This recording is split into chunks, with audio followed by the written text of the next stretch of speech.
Series জয়ের স্বস্তির পর কোচকে জড়িয়ে ধরলেন অধিনায়ক মিরাজ। পরবর্তীতে কুশল বিনিময় করলেন প্রধান নির্বাচকের সাথেও। অপরদিকে শান্তর সাথে দীর্ঘক্ষণ আলোচনায় দেখা গেল ক্রিকেট অপারেশনসের হেড নাজমুল আবেদিন ফাহিমকে। ওয়ানডের পর টি-20-র জন্য ব্যস্ত হয়ে পড়বে টাইগাররা। তবে ক্রিকেটের রাজকীয় ফরম্যাটে টাইগারদের চালকের আসনটা যে এখন ফাঁকা। কে বসতে যাচ্ছেন সেই মসনদে?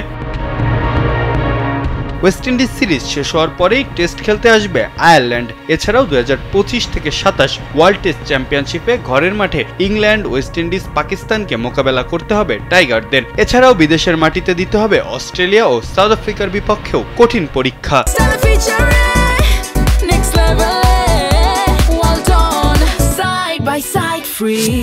কিন্তু ওয়ানডে ক্যাপ্টেন্সি মিরাজকে দেওয়ার পর টেস্ট অধিনায়কত্ব থেকেও সরে দাঁড়িয়েছিলেন শান্ত। সেই থেকেই শূন্য লাল সবুজদের লাল বলের লিডারের সিটটা। 3টি ফরম্যাটে 3টি ভিন্ন অধিনায়ক রাখার ইচ্ছা ছিল বিসিবির। টি-20 কাপ্তান লিটন, ওয়ানডেতে মিরাজ আর টেস্টে শান্ত।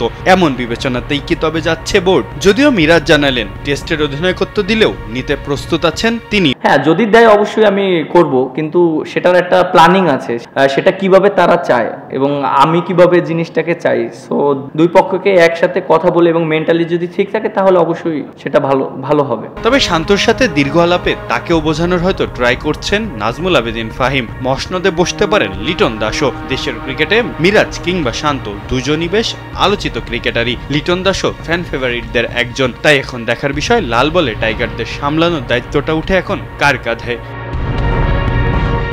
মাহফুজ আহমেদ, কালবেলা।